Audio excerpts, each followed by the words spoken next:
जबलपुर के खजरी खिरिया बाईपास के नजदीक खेत में कच्चे झोपड़ीनुमा मकान में रहकर खेती किसानी करने वाले एक परिवार के लोग उस वक्त सहम गए जब कच्चे मकान की ठाठ पर जहरीला कोबरा सांप दिखाई दिया। माढ़ोताल थाना अंतर्गत खजरी खिरिया बाईपास के समीप प्रभात नगर में पांडे जी के खेत में बने कच्चे झोपड़ीनुमा मकान में शिवमन वर्मा अपने परिवार के साथ रहकर खेत की रखवाली करता है।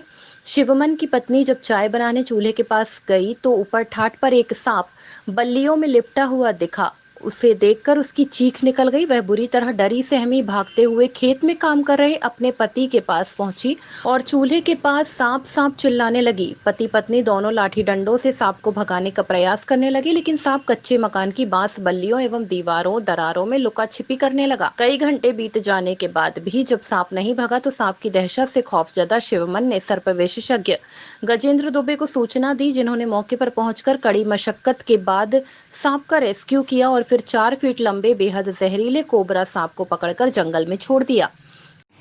माढ़ोताल थाना अंतर्गत खजरी खिरिया बाईपास के समीप प्रभात नगर निवासी पांडे जी के खेत में शिवमन वर्मा अपने परिवार के साथ रहकर एक मिट्टी का कच्चा मकान बनाए हुए हैं।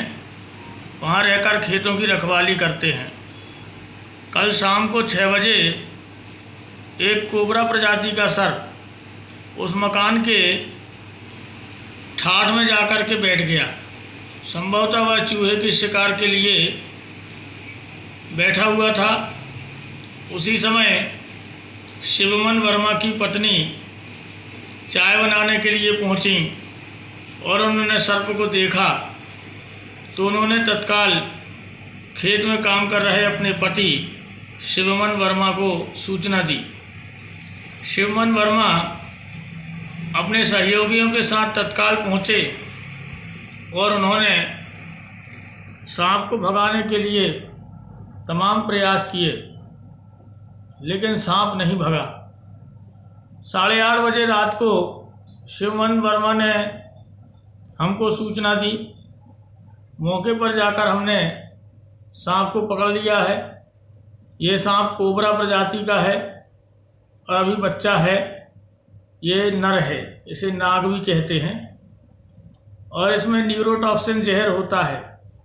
इसके काट लेने पर यदि 3 घंटे के अंदर पीड़ित को समुचित मेडिकल उपचार नहीं मिलता है तो उसकी जान जाना संभव है। यद्यपि सांप बिना छेड़छाड़ किए किसी का नुकसान नहीं करते, इसीलिए शिवमन वर्मा की पत्नी को किसी प्रकार का नुकसान नहीं पहुंचा। सांप पूर्णतः सुरक्षित है।